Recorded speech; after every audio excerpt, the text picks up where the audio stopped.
Bismillahirrahmanirrahim. Assalamu alaikum dear students. Myself Dr. Saida Nureen and today we are going to study the AC through a resistor. हमने अपने previous lecture में AC circuits तक पढ़ा था और ये जो क्वेश्चन है AC थ्रू अ रजिस्टर, ये इस तरह से आता है कि इसमें सबसे पहले वो आपको डिफाइन कहेंगे कि define AC circuits and derive the expression for the AC through a register, ठीक है, या derive AC through a register कि किस तरह से अल्टरनेटिंग करंट जो है वो किसी रजिस्टर से फ्लो करती है। रजिस्टर मैंने आपको लास्ट लेक्चर में कहा था कि ऐसा सर्किट कंपोनेंट होता है जो DC सर्किट में बहुत इंपॉर्टेंट होता है, बहुत इंपॉर्टेंट सर्किट एलिमेंट होता है, लेकिन उसके साथ साथ AC सर्किट्स में भी जो आपका रजिस्टर है वो उसके साथ साथ इंडक्टर और कैपेसिटर का भी बहुत अहम रोल होता है और AC सर्किट्स में भी रजिस्टर जो है वो बहुत अहम रोल प्ले करते हैं। सो रजिस्टर जो है वो कॉमन सर्किट एलिमेंट है जो ना सिर्फ DC सर्किट्स में बल्कि AC सर्किट्स में भी अपना रोल प्ले करते हैं। और मैंने लास्ट लेक्चर में बताया था कि हम AC through a resistor, AC through a capacitor and then AC through inductor, अलग अलग ये सारे जो आपके AC कंपोनेंट्स हैं, जो सर्किट एलिमेंट्स हैं बेसिक AC सर्किट्स में, उनको हम बारी बारी किस तरह से AC जो है वो फ्लो करती है इन तीनों सर्किट एलिमेंट से, रजिस्टर से, कैपेसिटर से और इंडक्टर से। तो आज हम पढ़ेंगे AC थ्रू अ रजिस्टर। हम एक रजिस्टर जो है वो इस तरह से अगर लें, सो this is a resistor R और इसको हम अटैच करें अपने सर्किट में किसी AC सोर्स से। ये जो आपका इस तरह से सोर्स होता है जो कि साइन वेव को शो कर रहा है, ये आपकी बेसिकली AC सप्लाई है।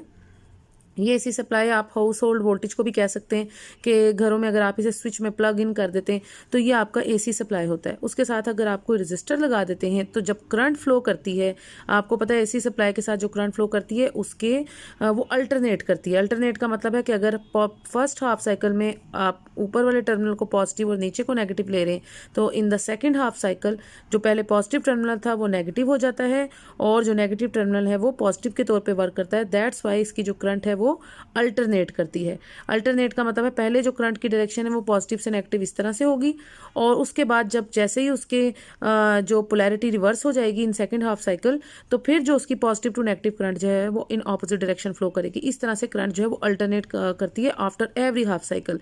एक हाफ साइकिल में वो क्लॉकवाइज फ्लो करती है तो सेकेंड हाफ साइकिल में वो एंटी क्लॉकवाइज फ्लो करती है और इस तरीके से अल्टरनेटिंग करंट जो है वो किसी भी सर्किट में मूव करती है, फ्लो करती है किसी सर्किट से। अब ये वो AC वोल्टेज है, इंस्टेंटेनियस वोल्टेज, जिसका फार्मूला हमने लास्ट में पढ़ा था कि V is equal to V nought sine omega t. Omega t जो है वो फेज थीटा की जगह आया था, थीटा हमने कहा था फेज है और वो थीटा इक्वल था omega into t, where omega is the angular frequency and t is the time जिसमें वो वेव जो है वो ट्रेवल कर रही है। जब आप इस फिगर से ये वोल्टेज और करंट का अगर ग्राफ प्लॉट करें तो आप ये देख सकते हैं with respect to the time कि किस तरह से वोल्टेज और करंट जो है वो with respect to time flow करती है। तो हम ये देख रहे हैं कि इस AC थ्रू रजिस्टर के अक्रॉस कि अगर आपके सर्किट में इस AC सर्किट में सिर्फ रजिस्टर लगा हुआ है, इसमें कोई कैपेसिटर नहीं लगा हुआ, इसमें कोई इंडक्टर नहीं लगा हुआ, सिर्फ आपके पूरे सर्किट में एक रजिस्टर लगा है, तो उसके अंदर वोल्टेज और करंट की जो वेरिएशन है with respect to the time वो कैसे होती है। हम ये देख रहे हैं कि जो ग्रीन डॉटेड लाइन है ये आपकी वोल्टेज को शो कर रही है और ये जो स्मॉल जो है जो इससे जिसकी स्मॉल पीक है जिस रेड लाइन की, वो आपकी करंट की वैल्यू को शो करी। इसलिए क्योंकि जैसे ही रेजिस्टेंस ऑफ द रजिस्टर जो है वो इंक्रीज होता है, जब सर्किट में जैसे जैसे रेजिस्टेंस की वैल्यू इंक्रीज होती है करंट को रिड्यूस करता है। रेजिस्टेंस का काम है to reduce the amount of current through a circuit, इसलिए इस सर्किट में वोल्टेज की अमाउंट ज्यादा होगी। ये जो आपका एम्पलीट्यूड है किसी भी साइन वेव का, जो पीक होता है, एम्पलीट्यूड होता है, वो उसकी अमाउंट को शो करता है, उसकी क्वांटिटी को शो करता है। इसका मतलब है कि वोल्टेज की पीक अगर ऊपर जा रही है इसका मतलब है कि वोल्टेज ज्यादा है और करंट की पीक स्मॉल है तो इसका मतलब है करंट जो है वो कम फ्लो कर रही है ड्यू टू दिस रजिस्टर। इस रजिस्टर की वजह से, इसकी रेजिस्टेंस की वजह से, रेजिस्टेंस ऑफ द रजिस्टर की वजह से आपकी करंट जो है वो रिड्यूस हो रही है। दैट्स वाई करंट की पीक कम है लेकिन और वोल्टेज की पीक जो है वो ज्यादा है, लेकिन दोनों इन फेज नजर आ रहे हैं आपको, इन दोनों में कोई फेज डिफरेंस नहीं है। दोनों इन फेज का मतलब होता है कि crest of the one wave should fall on the crest of the other, यानी क्रेस्ट पे फॉल कर रहा है और trough of the one wave should fall on the trough of the other, और ट्रफ पे फॉल कर रहा है। इस सिचुएशन को हम कहते हैं कि ये इस सिचुएशन में the voltage and current are in phase. In phase अगर वो हैं तो इसका मतलब है इनका कोई भी फेज डिफरेंस नहीं है। जो हमने प्रीवियस लेक्चर में देखा था कि अगर फेज डिफरेंस होता है कि कोई तो फिर फेज डिफरेंस दो तरह से हमने पढ़ा था ना कि या तो फेज लीड होता है या फेज लैग होता है। इस सिचुएशन में जबकि ये दोनों वोल्टेज और करंट जो है वो इन फेज हैं तो इनमें कोई भी फेज डिफरेंस जो है वो नहीं है। क्रेस्ट पे फॉल कर रहा है, ट्रफ पे फॉल कर रहा है, ना ही कोई फेज लीड है और ना ही कोई फेज लैग है। सो ये सिचुएशन आपकी इन फेज की तब आती है, सिर्फ तब आती है जब आपका रजिस्टर लगा हो किसी एसी सर्किट के अंदर, सिर्फ रजिस्टर लगा हो, रजिस्टर के अलावा कोई आपका इंडक्टर और कोई आपका कैपेसिटर जो है वो सर्किट में नहीं लगा। ठीक है, तो करंट जो फ्लो कर रही है वो सिर्फ रजिस्टर से फ्लो कर रही है। तो तब ये सिचुएशन आती है कि वोल्टेज और करंट जो है वो इन फेज होते हैं। तो ये आपका वो फार्मूला था इंस्टेंटेनियस वोल्टेज का, V equal to V nought sine theta, और थीटा की जगह आप ओमेगा टी यूज करते हैं, where V nought is the peak value of the alternating voltage. The current I flowing through the circuit is given by Ohm's law से अब आप इसको निकाल सकते हैं, ओहम लॉ यूज करें। According to Ohm's law V is equal to I R, so I should be equal to V over R, और V की ये वैल्यू जो आपने ऊपर लिखी है कि V nought sine omega t, ये आप इधर पुट करें। Now this V nought over R, where this V nought over R is your maximum current, Ohm law से आपको V नॉट ओवर आर जो है वो उसकी मैक्सिमम और peak value of the current देता है, which is I nought. So this is I is equal to I nought sine omega t. आपने वोल्टेज का फॉर्मूला यूज करके उससे करंट भी कैलकुलेट कर लिया है by using Ohm's law, where I nought is V nought over R is the I is the instantaneous current and this I nought is the peak value of the current. अब जब ऐसी situation होती है कि voltage और current दोनों इन phase हैं, तो आप दोनों को ही on the horizontal line show करते हैं। अगर आपको याद हो, हमने प्रीवियस लेक्चर में कहा था कि जो लीड कर रही होती है उसको आप वाई एक्सिस पे शो करते हैं, और जो लैग कर रही होती है उसको आप एक्स एक्सिस के अक्रॉस शो करते हैं। यहाँ पे चूंकि कोई फेज डिफरेंस नहीं है, कोई लीड और लैग की सिचुएशन नहीं है, दोनों इन फेज हैं वोल्टेज और करंट, तो दोनों ही पैरेलल लाइन्स होंगी। हाँ, जो अमाउंट ऑफ वोल्टेज है वो ग्रेटर है as compare to the current, that's why जो पैरेलल लाइन है वोल्टेज की वो लॉन्ग लाइन है as compare to the parallel line of the current. Current की लाइन स्मॉल बनाएंगे लेकिन वोल्टेज की लाइन जो है वो इससे लॉन्गर बनाएंगे, बट दोनों इन द सेम डायरेक्शन है because they both are in phase. तो जो सेम डायरेक्शन में पैरेलल लाइंस आप इनकी बना सकते हैं वोल्टेज और करंट की। तो ये इसकी रे डायग्राम है, ये आप इसकी जो है वो साइनोसाइडल वेव फॉर्म की, और उसके बाद आप इसकी वेक्टर रिप्रेजेंटेशन अब इस तरह से कर सकते हैं। ठीक है, ये सर्किट ये तीनों डायग्राम्स बनाना इस टॉपिक में जरूरी है।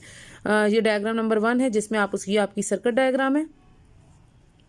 उसके बाद सर्किट डायग्राम के बाद जो दूसरी डायग्राम इसमें बनाना ज़रूरी है वो आपकी ये वाली डायग्राम है, which is the diagram for to represent the wave form, जो उसकी वेव फॉर्म को शो कर रही है। और थर्ड डायग्राम जो है वो इसकी क्या है, जो वेव फॉर्म आप इधर शो करते हैं उसी की आप क्या करते हैं, vector representation. So this diagram represents the vector representation. जो आपने वेव फॉर्म बनाई है उस वेव फॉर्म की वेक्टर रिप्रेजेंटेशन कैसे हो सकती है वो आप इस डायग्राम के थ्रू बताते हैं।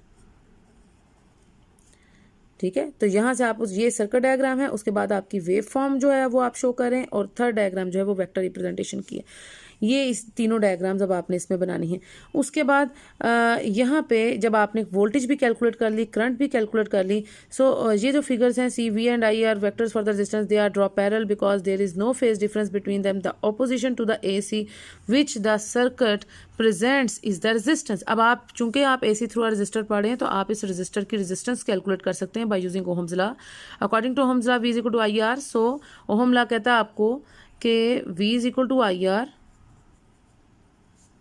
so R should be equal to V over I, where V and I are the instantaneous values of voltage and current. ठीक है, तो वोल्टेज और करंट की जो इंस्टेंटेनियस वैल्यूज हैं आप इधर पुट कर सकते हैं अगर आप करना चाहें, जो कि ये आपने कैलकुलेट किए कि V is equal to V nought sine omega t और I is equal to I nought sine omega t. ये आप इधर डाल के आप उसकी रेजिस्टेंस कैलकुलेट कर सकते हैं। उसके बाद ये अब आप उसका कंक्लूजन लिखेंगे। पहले जो है मैंने आपको कहा, ये आप जहाँ से डायरेक्ट उसकी एक्सप्लेनेशन एंड डेरिवेशन शो कर रहे हैं AC थ्रू रजिस्टर की, ये सारी उसकी एक्सप्लेनेशन एंड डेरिवेशन है जिसमें आपने उसकी वोल्टेज कैलकुलेट की, करंट कैलकुलेट की, फिर आपने उसकी रेजिस्टेंस बता रहे हैं किस तरह से निकाल सकते हैं, और अब फाइनली कंक्लूजन में आप उसकी पावर जो आप कैलकुलेट कर सकते हैं वो किन किन तरीकों से। पावर के 3 फार्मूलाज हमने प्रीवियस चैप्टर में भी पढ़े थे कि पावर हम 3 तरीकों से निकाल सकते हैं। एक तो power is equal to I square R, दूसरा फार्मूला होता है पावर जो है वो VI के बराबर है, product of voltage and current. ये मेन फार्मूला आपका product of voltage and current, क्योंकि इस फार्मूला में अगर आप वोल्टेज की वैल्यू डाल दें ओहम लॉ से कि V is equal to I R, तो फिर आपके पास ये वाला फार्मूला बन जाता है आई स्क्वायर आर वाला। और अगर आप करंट की वैल्यू इसमें डाल दें और वोल्टेज को एज इट इज रहने दें, तो करंट की जगह अगर आप डालें V ओवर R, तो यहाँ से आपका ये वाला फार्मूला बन जाता है V square over R। So basic जो मेन फार्मूला है पावर का वो है power is the product of voltage and current. आप इसमें इसको यूज करते हुए ओहम्स लॉ से वोल्टेज की वैल्यू डाल के भी आई स्क्वायर आर का फार्मूला भी बना सकते हैं पावर का, और करंट की वैल्यू पुट करके V ओवर R करके ओहम लॉ से आप यहाँ से V स्क्वायर ओवर R का फार्मूला भी डिराइव कर सकते हैं। सो this is the conclusion. The instantaneous power is in the resistance. Resistance में जो इंस्टेंटेनियस पावर आप निकाल सकते हैं इन तीनों तीनों फार्मूलाज को यूज़ करते हुए आप उसकी इंस्टेंटेनियस पावर जो है वो कैलकुलेट कर सकते हैं। और ये जो पावर आप कैलकुलेट करेंगे ये वाट्स में होगी, और V जो है वो वोल्ट्स में मेजर करेंगे, और I जो करंट है वो एम्पेयर्स में करेंगे, एंड रेजिस्टेंस जो है वो किस में होगी, ओहम्स में। So it is very important to note that ये जो इक्वेशन है आपकी holds only when the current and the voltage are in phase. याद रखें कि पावर हम बाकी किसी में भी कैलकुलेट नहीं कर सकते। जब हम अपने नेक्स्ट लेक्चर देखेंगे AC थ्रू अ कैपेसिटर और AC थ्रू इंडक्टर हम देखेंगे, वहाँ पे आप पावर कैलकुलेट नहीं कर सकते, क्योंकि वहाँ पर वोल्टेज और करंट जो है वो इन फेज नहीं होगी। ये देखिए आप नेक्स्ट लेक्चर में अभी हम इसको जो है वो तफसील से पढ़ेंगे। हम देखेंगे कि कैपेसिटर के केस में और इंडक्टर के केस में दोनों में ही आपकी वोल्टेज और करंट जो है वो आउट ऑफ फेज होती है। किसी में वोल्टेज लीड करेगी और किसी में करंट लीड करेगी। फिर उस सिचुएशन में जब वो आउट ऑफ फेज होंगे तो आप पावर कैलकुलेट नहीं कर सकते। पावर जो है इंस्टेंटेनियस पावर वो आप तभी कैलकुलेट कर सकते हैं सिर्फ AC थ्रू अ रजिस्टर के केस में, क्योंकि जब आपकी वोल्टेज और करंट जो है वो इन फेज होंगी, तो इसी सिचुएशन में आप उसकी पावर भी कैलकुलेट कर सकते हैं। सो ये बहुत इंपॉर्टेंट स्टेप है जो आपसे MCQs में भी वो पूछ सकते हैं कि जो पावर आप कैलकुलेट करते हैं क्या वो आप AC थ्रू कैपेसिटर या AC थ्रू इंडक्टर में भी कैलकुलेट कर सकते हैं। So its answer is no, we can not calculate the instantaneous power through in AC through a capacitor और AC through an inductor, because for to calculate the instantaneous power for this we have required that the voltage and current should be in phase, क्योंकि आपकी voltage और current को इन phase होना चाहिए, then you can only calculate its power. That's why in capacitor or in an inductor we cannot calculate the instantaneous power, because in both the cases of AC through a capacitor or inductor the current and voltage are not in phase, they are out of phase with each other. उन दोनों अगले जो हम cases इंशाल्लाह पढ़ेंगे हम देखेंगे कि वोल्टेज और करंट आउट ऑफ फेज हैं, दैट्स वाई हम उसकी पावर कैलकुलेट नहीं कर सकते। तो ये आप इसके कंक्लूजन में ये पैराग्राफ लिखेंगे। सबसे पहले आप AC सर्किट्स की डेफिनेशन लिखेंगे, उसके बाद डायरेक्ट आप इसकी एक्सप्लेनेशन एंड डेरिवेशन इस पूरे टॉपिक की, और इसमें ये तीनों डायग्राम्स बनाना ज़रूरी है, और फिर कंक्लूजन में आप उसकी इंस्टेंटेनियस पावर कैलकुलेट करके लिख देंगे। आई होप स्टूडेंट्स आज जो हमने ये सारा टॉपिक पढ़ा है आपने इसको अच्छे से अंडरस्टैंड कर लिया होगा। हम अपने नेक्स्ट लेक्चर्स में इंशाल्लाह AC थ्रू अ कैपेसिटर और AC थ्रू एन इंडक्टर भी पढ़ेंगे। फिर भी अगर आपको कोई मसला हो, कोई परेशानी हो इस टॉपिक में, तो यू कैन कमेंट में in the comment section. And in the next lecture अपना बहुत सा ख्याल रखें, दुआ में याद रखें। That's all for today students. You can subscribe and share my channel and press the bell icon for future notifications. If you really like my lecture then press the like icon also. Until the next lecture, take care. Allah Hafiz.